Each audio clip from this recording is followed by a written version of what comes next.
దేవుని నామానికి స్తోత్రములు. మీ అందరికీ కూడా ప్రభు పేరిట వందనములు తెలియజేస్తూ ఉన్నాను. మరి ప్రతిదినం అలాగానే దేవుడు ఈరోజు కూడా మనతో ఒక మంచి వాగ్దానంలో మాట్లాడబోతున్నాడండి. ఆ వాగ్దానం ఏంటో చూద్దాము. మరి ఈ వాక్యాలు విన్న వారు అనేక మందిని పంపించండి. మరి వాళ్ళు కూడా దేవుడు ఎదుగుతూ ఉంటారు, ముందుకు వెళ్తూ ఉంటారు. ఇవాళ దేవుని యొక్క వాగ్దానం మనం చూస్తే కనుక కీర్తనల గ్రంథము 40వ అధ్యాయము 2వ వచనం మనం చదువుకుందాం. కీర్తనల గ్రంథము 40వ అధ్యాయము 2వ వచనం మనం చూస్తే, ఆ నాశనకరమైన గుంటలో నుండి జిగటగల దొంగ ఊబిలో నుండి ఆయనను పైకెత్తెను, నా పాదములు బండ మీద నిలిపి నా అడుగులు స్థిరపరచెను. ఇక్కడ దేవుని యొక్క వాక్యము మనం చూస్తే చాలా చక్కని మాట. నాశనకరమైన గుంటలో నుండంట జిగటగల ఊబిలో ఉండండి. ఇక్కడ రెండు చెప్తూ ఉన్నాడు. గుంట ఒకటి చెప్తున్నాడు, ఊబి ఒకటి చెప్తూ ఉన్నాడు. మనము ఈ లోకంలో వెళ్తూ ఉన్నప్పుడు, ఈ లోకం అంటే కనుక ఈ లోకానికి అధిపతి ఎవరు? సాతాను. ఈ లోకంలో గుండా మనం వెళ్తూ ఉన్నప్పుడు అనేక సమస్యలు, అనేక ఇబ్బందులు మనకు ఎదురవుతూ ఉంటాయి. కొన్నిసార్లు మనకు తెలియదు. ఏదైనా వేరే చోటకి వెళ్తున్నప్పుడు, వేరే ప్రాంతానికి వెళ్తున్నప్పుడు అక్కడ మనకు కొన్నిసార్లు ప్రమాదాలు ఉంటాయి అని తెలియదు. ఎందుకంటే దేవుడికి మాత్రం తెలుసు అంతా కూడా. మనకు కొన్నిసార్లు తెలియదండి. తెలియకుండా ఏం చేస్తూ ఉంటాము? ప్రమాదంలోకి వెళ్ళిపోతూ ఉంటాము. అటువంటి సమయంలో మరి ఎవరు హెల్ప్ చేస్తారు? సాతాను యొక్క శోధనలో పడిపోయినప్పుడు, సాతాను యొక్క గుంటలో ఊబిలో పడిపోయినప్పుడు ఎవరు మన సహాయం చేయగలరు? మానవులు చేయగలరా? చేయలేరు. దేవుడు ఒక్కడు మాత్రమే నీకు సహాయం చేయగలడు. ఇవన్నీ ఏంటండి? మనుషులు చేసే గుంటలు కాదు, మనుషులు చేసే ఊబి కాదు. సాతానుడు మనలను దేవుడిలోంచి తొలగించడానికి కొన్ని పన్నాగాలు, కొన్ని ఐడియాలు, కొన్ని ప్లాన్లు వేసి మనల్ని ఆపదలో, ఇబ్బందుల్లో పడవేస్తాడు. నువ్వు దేవుడిని మర్చిపోతావా లేదా? ఆ గుంటలో పడిపోయినప్పుడు, ఒకవేళ మనం గుంటలో తెలియకుండా పడిపోయామనుకోండి, మనం ఎంత కష్టపడతాం పైకి రావడానికి? గుంట చుట్టూ కూడా రౌండ్గా ఉండేసి లోతుగా ఉంటుంది గుంట. అంటే పైకి ఎక్కడానికి అది ఉండితో లేదో కూడా తెలియదు, అందితో లేదో కూడా తెలియదు.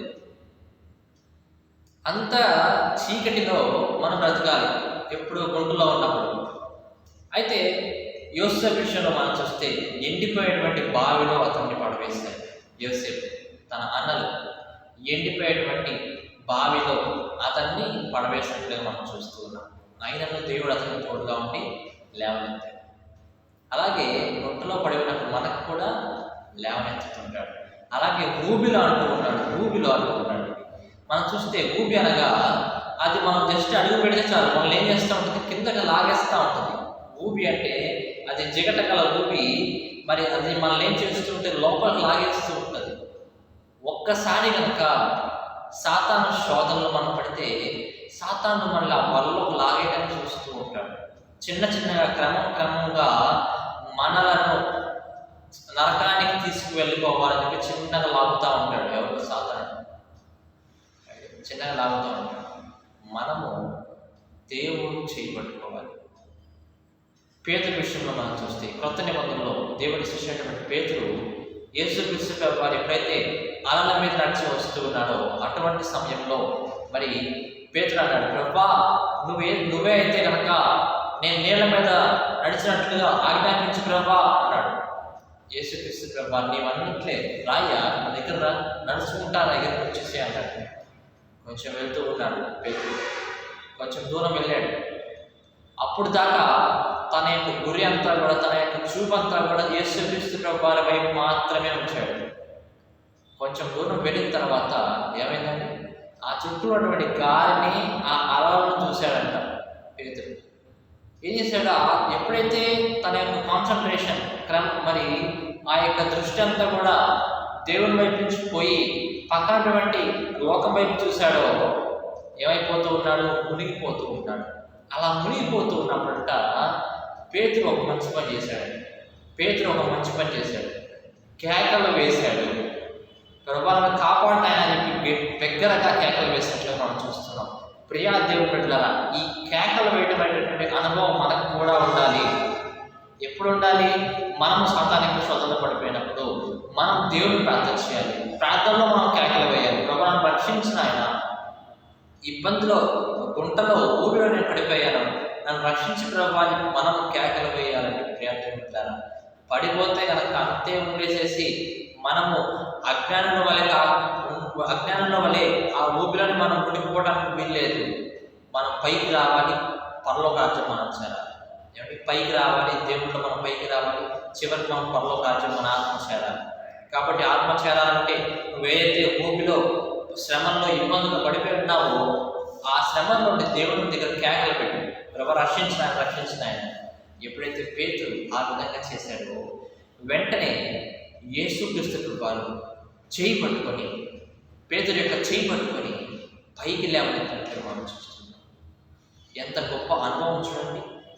మనల్ని కూడా దేవుడు గుంటలో నుంచి, జిగటగల ఊపిలో నుంచి చేయి పట్టుకొని మనం పైకి లేవనెత్తే వాడుగా ఉంటాడు. గొప్ప దేవుడు, అంత గొప్ప దేవుడు, సైన్యములకు అధిపతి అయినటువంటి యెహోవా మనకి ఆయన సహాయకుడుగా ఉన్నాడు. కష్టకాలంలో, నష్టకాలంలో, వేదనలో ఆయన మనకి నమ్మదగిన సహాయకుడులా ఉన్నాడు. కాబట్టి ఆయన దగ్గరికి వెళ్ళి మీరు కేకలు వేయటం అంటే ఏంటి? ప్రార్థన చేయటం. ఆయన దగ్గరికి వెళ్ళి మీరు బిగ్గరగా ప్రార్థన చేయండి, మొత్తుకోండి, ప్రభు రక్షించిన ఆయన ఈ గూగులేషన్లో పైకి లేవనెత్తి ప్రభు అని మనం ఎప్పుడైతే విశ్వాసంతో ప్రార్థన చేస్తాము. ఏమంటున్నాడు? నా పాదములు బండ మీద నిలిపి నా అడుగులు దేవుడు స్థిరపరుస్తాడు. నీ జీవితాన్ని దేవుడు స్థిరపరుస్తాడు, నీ కుటుంబాన్ని దేవుడు స్థిరపరుస్తాడు, నిన్ను దేవుడు స్థిరపరుస్తాడు అని చెప్పేసి దేవుడి వాగ్దానంగా శ్రమిస్తున్నాడు. దేవుడి వాగ్దానం దీవించి ఆశీర్వదించును గాక. ఆమేన్.